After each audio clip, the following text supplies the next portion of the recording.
성경 속 인물들을 중심으로 설교할 때에 좀 편한 점은 이 회중들에게 이 이야기가 친숙하다라는 점, 그리고 전개되는 이야기들이 드라마처럼 그려진다라는 장점이 있습니다. 또 부담도 있어요. 또 그 이야기 하겠구나. 이 청중도 예단을 하고 설교자도 그 이야기 해야지 라는 그 점을 어떻게 극복하느냐, 아니면 굳이 다르게 접근하려고 이제 무리수를 두느냐, 그런 부담이 있습니다.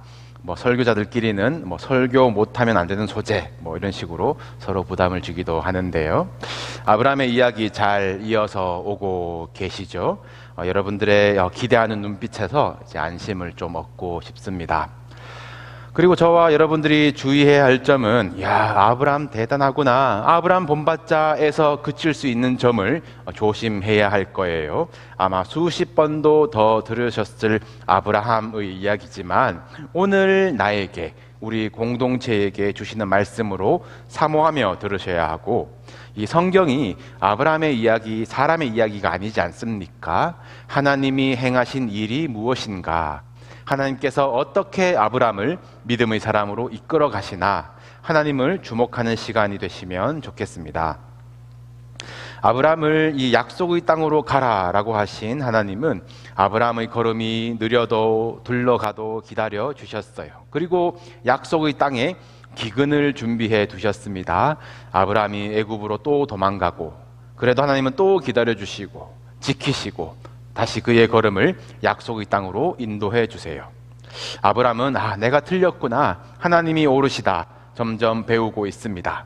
그리고 그렇게 살기로 도전한 것이 나의 틀렸던 걸음들, 그 뒷모습 때문에 휘청이던 롯을 떠나라, 너도 친척과 아버지의 집을 떠나라, 너도 복이 되어라, 이 파송하는 것, 그리고 나는 하나님이 오르시다 내 힘으로 눈을 들지 않고 하나님이 눈을 들라고 보라고 하시는 곳을 향하는 순종과 도전을 해낸 아브라함을 지난주까지 보셨습니다.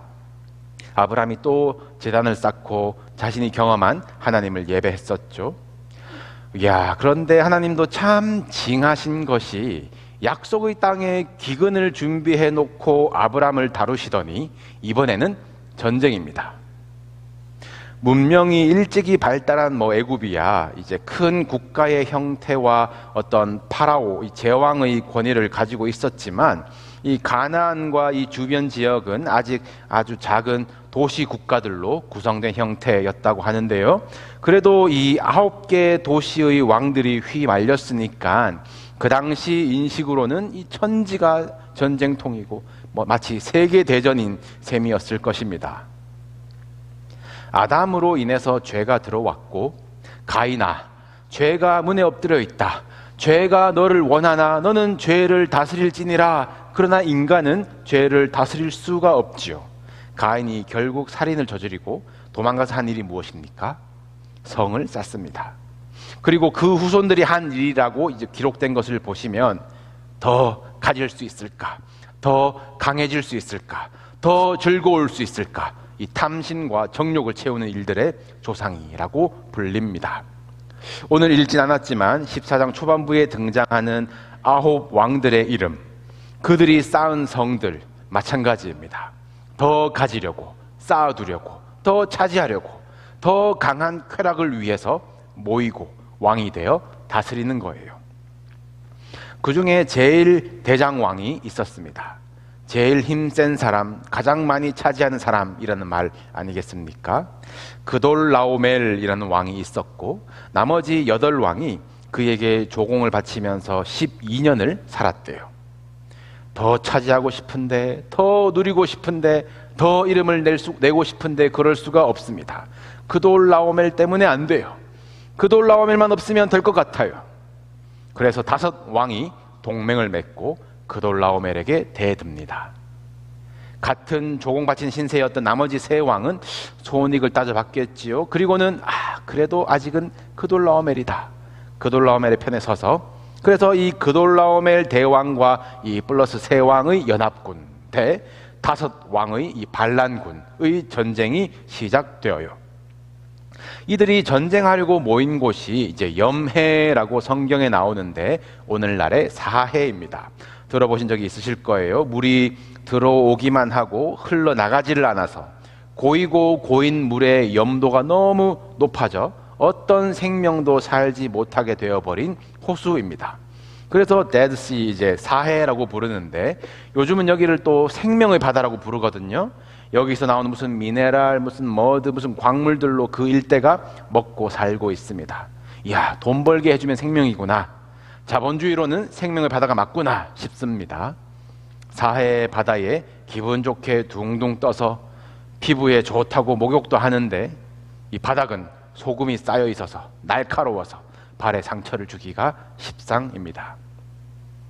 이 염해에 모였더라. 서로 더 가지려고 싸우는 이 9 왕들의 모습을 상징하는 것 같지 않으십니까?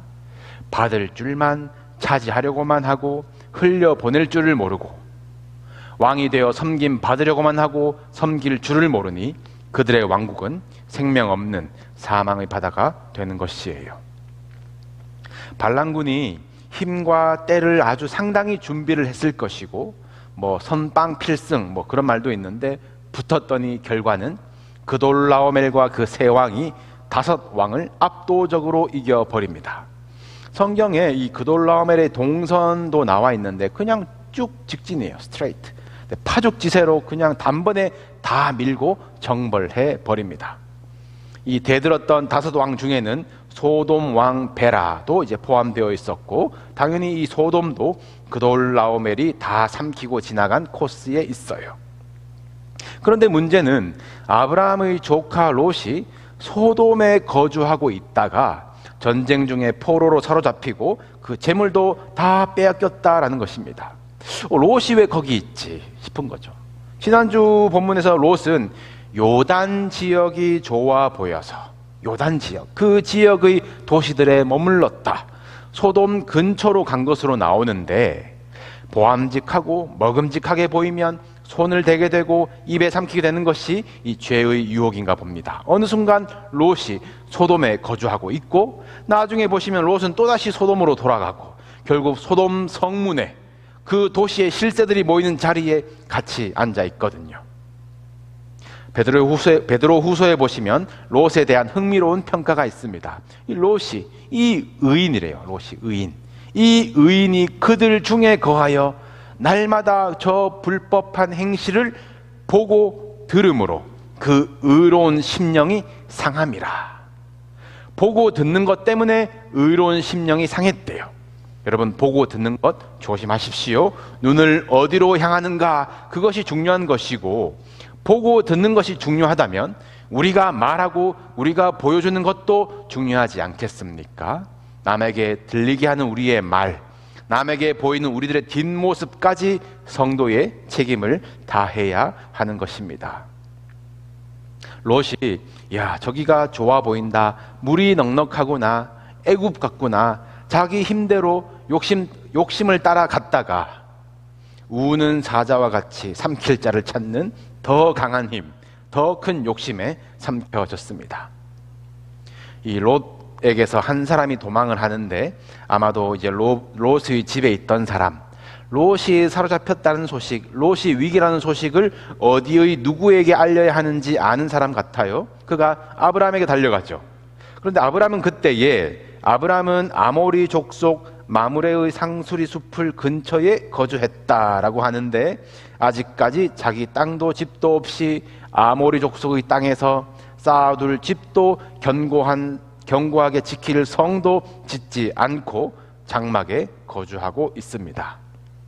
하나님이 복 주신다니까, 하나님이 다 오르시니까 하나님 믿는 믿음의 배짱일까요? 아브라함이 뭐 어디 전쟁 나도 그랬어? 이 모를 시골에 있었던 것이 아닙니다. 14장 전반부에 왕들이 휩쓸고 지나간 길, 그리고 오늘 본문에는 아브라함이 있었던 곳, 또 아브라함이 쫓아갔다가 돌아온 지명과 동선이 나오는데요, 일치합니다. 왕들이 아브라함이 있었던 마므레도 지나갔어요. 전쟁이 휩쓸고 간 그 길에 아브라함이 있었습니다. 그런데 아브라함은 마치 뭔가에 덮여져 있었던 것처럼 보호받았어요. 은혜롭죠? 그렇다고 이야 복 많네, 믿음 가지고 살면 이렇게 되네 라고 끝나면 안 되는 것이, 아브라함은 시대를 읽고 있었습니다. 탐욕이 가득한 이 시대에 무엇을 준비해야 할지 아브라함은 집에서 길리고 훈련된 자 318명을 준비하고 있었어요. 약속의 땅이라고 하나님 세게 믿는다고 그냥 있는 것이 아닙니다. 전쟁의 때이구나 길리고 훈련하는 것이에요. 그리고 그 밤에 약 100마일을 쫓아가서 내왕 연합군, 그 승리군을 무찌르고 모든 빼앗겼던 재물과 롯을 다 찾아서 돌아오는데 얼마나 멋있어요. 우리 직전장에 죽을까봐 막 아내 팔아먹던 그 못난 남편의 모습은 사라져 있고 장군 같은 이가 되어서 이제 개선 행진을 합니다. 얼마나 뿌듯할까? 어깨에는 자연스럽게 힘이 들어가고 그 탐욕의 전쟁에서 최후 승리자가 차지할 그 어마어마한 전리품들, 누구라도 물 위에 둥둥 뜬 듯이 취할 것이에요. 그래서 그런지 그가 아브라함이 쫓아가서 찾아온 것의 순서를 또 주목해 보시면 제일 먼저 모든 빼앗겼던 재물과 자기 조카 롯과 그의 재물과 부녀와 친척을 다 찾아왔더라. 모든 빼앗겼던 재물이 가장 앞서 있어요. 전쟁터로 롯을 구원하러 뛰어들어갔는데 재물이 또 제일 앞에 끼어드는 겁니다. 스스로도 야 이게 하나님의 복인가 싶었을 것이에요. 이번에는 거짓말해서 불의하게 취한 재물도 아니잖아요. 길리고 훈련하고 목숨 걸고 가서 싸워서 차지했습니다. 아브라함은 모든 재물과 롯과 롯의 재물을 갈라놓고 있어요. 롯과 롯의 재물은 이거고 모든 재물은 내 거라는 것 아니겠습니까? 그때 두 왕이 아브라함을 마중 나옵니다. 소돔 왕과 살렘 왕이라고 나오죠.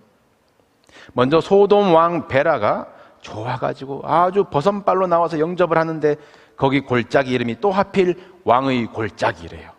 아브라함은 왕이 된 기분일 것입니다. 이제 아브라함은 일순간에 약속의 땅에서 가장 강한 왕이 되는 길로 들어가고 있습니다. 이야, 이게 약속의 성취이구나. 그러다가 갑자기 살렘 왕 멜기세덱이 등장을 하고 소개되는데 그와의 대화가 소돔 왕보다 먼저 시작이 되어요. 이 멜기세덱은 소개가 중요한데 먼저 살렘 왕이라고 했습니다. 예루살렘의 왕인가 본데 이 예루살렘의 예루가 이 터라는 뜻이고요. 살렘이라고 하는 것은 샬롬 들어보셨죠? 화평, 평화라는 뜻입니다. 그래서 예루살렘은 화평의 터, 이 평화의 성이라는 별명이 있죠. 그래서 이 살렘 왕이라고 하면은 화평의 왕인 것이에요. 이 화평의 왕의 이름은 멜기세덱이라고 나옵니다. 멜기라는 것도 이제 왕이라는 뜻이고 체데크라고 하면은 의, righteousness라고 하는 뜻이거든요. 그러니까 이 멜기세덱은 의의 왕. 전체 소개를 쭉 풀자면 살렘 왕 멜기세덱은 화평의 왕이자 의의 왕이 되는 것입니다. 그러니까 왕인데 그가 또 떡과 포도주를 들고 나올 때에 다시 소개를 하기를 지극히 높으신 하나님의 제사장이라고 해요. 화평과 의의 왕이자 제사장이에요. 9 왕이 전쟁할 때에 아브라함을 비켜갔다라고 했습니다. 누가 아브라함을 덮어준 것 같아요. 그런데 아브라함이 있었던 이 마므레라는 곳은 9 왕들 구역 기준으로는 아주 그냥 변방 끄트머리 구석이고요. 동선도 조금 끝쪽이라서 그냥 무관심하게 지나갈 수 있었겠다 싶지만 이 살렘 왕 멜기세덱은 일단 그 욕심의 바다 사해 앞에 모였던 9 왕에 끼지 않는 왕이고요. 지리적으로는 전쟁의 한복판에 있었던 예루살렘인데 그는 전쟁에 휘말리지도 공격받지도 않고 비껴갔어요. 그런 멜기세덱이 나와서 나는 평화의 왕이요 의의 왕이자 하나님의 제사장입니다. 떡과 포도주를 받으시오. 그리고 아브라함이 했어야 할 감사와 찬송과 송축과 영광 돌리는 일을 대신하고 있는 인물입니다. 좀 신비로운 인물이죠. 사실 멜기세덱에 대해서 이 신학자들의 해석까지 갈 것 없이 시편과 히브리서의 기자가 이미 이 멜기세덱을 그리스도의 현현, 그리스도의 예표라고 했어요. 그리스도께서 하신 일이 이것이거든요. 먼저 살렘 왕, 그리스도께서 하신 가장 중요한 일, 하나님과 우리와의 화평을 이루셨습니다. 십자가에서 하나님과 화평을 이루신 후에 그것을 믿는 자를 의롭다 해주시는 것이 구원의 원리예요. 그러니까 살렘 왕, 화평이 이어져야 우리는 의를 말할 수가 있습니다. 하나님과 화평하지 못하면서 또 주께서 핏값으로 사신 형제와 화평하지 못하면서 나는 의롭습니다 라고 하는 것, 공의를 이야기하는 것, 부끄러운 일이에요. 살렘 왕 멜기세덱, 화평의 왕, 그리고 의의 왕, 그리고 하나님의 제사장, 그 그리스도의 죽으심으로 단번의 제사로 지성소에 들어갈 길을 여신 대제사장의 일을 예수께서 하셨잖아요. 하나님은 이때 멜기세덱으로 이미 보여주셨어요. 저는 또 이 떡과 포도주를 들고 나와서 예배하는 그 성찬의 예배를 이때 이미 디자인하셨구나. 그것도 참 신기합니다. 소돔 왕이 손 벌리고 아브라함을 환영할 때에 멜기세덱이 나타나 아브라함을 축복하고 하나님을 찬송합니다. 아브라함아, 하나님이 천지의 주제이시다. 지극히 높으신 하나님이 너에게 복을 주신다. 너희 대적을 네 손에 붙이신 분은 지극히 높으신 하나님이시다. 그를 찬송할지로다. 왕의 골짜기를 지나서 소돔 왕을 향해 가는 아브라함의 걸음을 멈추고 그를 예배자로 서게 하는 것이 멜기세덱이 한 일이고, 이것은 탐욕의 바다 가운데 세상이 줄 수 없는 평화를 주시는 주님, 전쟁과 같은 세상 속에서 날개로 덮어주시고 거친 바다를 잠잠하게 하시는 주님, 이것이 내가 한 줄 알며 살았던 우리로 하나님의 은혜였구나. 내가 왕이다라고 지나갔던 그 왕의 골짜기를 걸어가는 우리의 걸음을 멈추시고 보혈을 지나서 예배자로 설 수 있게 하시는 예수 그리스도의 은혜인 줄로 믿습니다. 그러니까 우리의 예배는 내가 한 것이 아닙니다. 이것이 예배예요. 내 것이 아닙니다. 이것이 믿음이에요. 세상에서 우리가 승리할 수 있었던 것, 내가 한 것이 아닙니다. 여기 하나님의 자녀라고 나오는 것, 내가 한 것이 없어요. 죄를 씻어내는 것, 내가 할 수 있는 것이 아닙니다. 사랑하고 용서하고 용납하는 것조차 내가 할 수 있는 것이 아닙니다. 우리가 가진 힘, 소유, 생명까지 내 것이 아니에요. 자녀들, 내 것이 아닙니다. 우리가 예배 중에 이러한 고백이 터져 나오기를 축복합니다. 내가 한 것이 아닙니다. 내 것이 아닙니다. 비우고 비워져야 그 자리에 하나님의 영광이 임하는 것이에요. 천지의 주제, 하늘과 땅의 권세를 지닌 통치자, 지극히 높으신 하나님의 영광이 아브라함을 덮습니다. 탐욕의 전쟁에 발 담그었다가 거기에 빠져 들어가던 아브라함, 재물만 끼어들면 복인가 휘둘렸던 아브라함이 이 예배 후에는 재물을 다스리기 시작합니다. 10분의 1을 멜기세덱에게 주어요. 첫 11조라고 하죠. 10분의 1은 하나님의 몫이구나가 아니라 대표 1, 첫 것 1을 들여서 전부를 드립니다. 내 것 아닙니다. 하나님의 것입니다. 라는 고백을 담는 것이 11조예요. 그리고 그 고백의 자리에는 하나님의 은혜와 영광으로 채워지는 것, 은혜로 살아가는 것을 고백하게 하는 것이 11조의 신비입니다. 신비니까 제가 설명과 설득을 할 수 없는 것이고, 이 성도의 영광과 특권을 제가 하라고 해가지고 한다? 그 영광을 제가 가로치면 안 되는 것이에요. 내 것 아닙니다. 내가 한 것 아닙니다. 이거 자기 부인하는 것 어려운 일 맞습니다. 그러나 여러분들 어느 순간에 그 믿음에 올라서실 수 있기를, 그 영광을 오롯이 경험해 보시기를 주님의 이름으로 축복합니다. 이 왕의 골짜기 길을 걸어가던 아브라함이 멜기세덱이 연 예배의 길을 지나간 후에 이제 소돔 왕을 만납니다. 이 소돔 왕은 전쟁에서 패한 왕이면서 자기가 무슨 천지의 주제인 양 인심 쓰는 척을 하고 있어요. 그래, 사람은 내게 주고 물품은 네가 가져라. 뭔가 아브라함을 왕 대 왕으로 거래를 제안하면서 그를 이렇게 높여주는 것 같아요. 얼마나 계산했을까요? 아브라함을 교묘히 이렇게 동동 띄워주면서 이제 내가 사람을 받고 나면은 이 사람으로 그의 물품을 뺏어야지, 그런 속셈이 아닌가 싶습니다. 그런데 아브라함은 이제 멜기세덱의 은혜를 아는 사람이거든요. 예배자가 되었습니다. 그의 말이 예배의 언어가 되었어요. 아브라함이 말하는데 멜기세덱처럼 말하죠. 천지의 주제시요 지극히 높으신 하나님 여호와께 내가 손을 들어 맹세하노니. 멜기세덱에게 배운 말입니다. 맹세하는 것이 무엇입니까? 소돔 왕 때문에 아브라함이 부자 되었다고 할까봐, 내 거 아니라고 하나님 것이라고 드린 영광인데 네가 뺏을까봐, 너에게 속한 것은 실 한 오라기 하나 내가 가지지 아니하겠다 선언을 합니다. 그렇게 사람도 전리품도 모두 넘겨주고 왕이 될 자리에서 내려오는 아브라함, 탐욕에서 완전히 자유해졌습니다. 이제는 제단 쌓고 여호와의 이름 부르다가 거짓말하고 도망치던 그 뒷모습이 아니에요. 아브라함은 자신의 신앙 고백이 다른 이들에게 강요가 되지 않게 합니다. 나는 하나도 가지지 않겠다. 그러나 나를 따르던 이들의 몫은 주어라.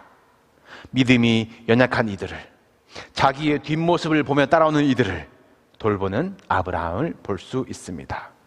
그의 신앙이 오늘 한 뼘 더 자랐어요. 사랑하는 성도 여러분, 하나님은 기근과 전쟁의 땅에 우리를 보내십니다.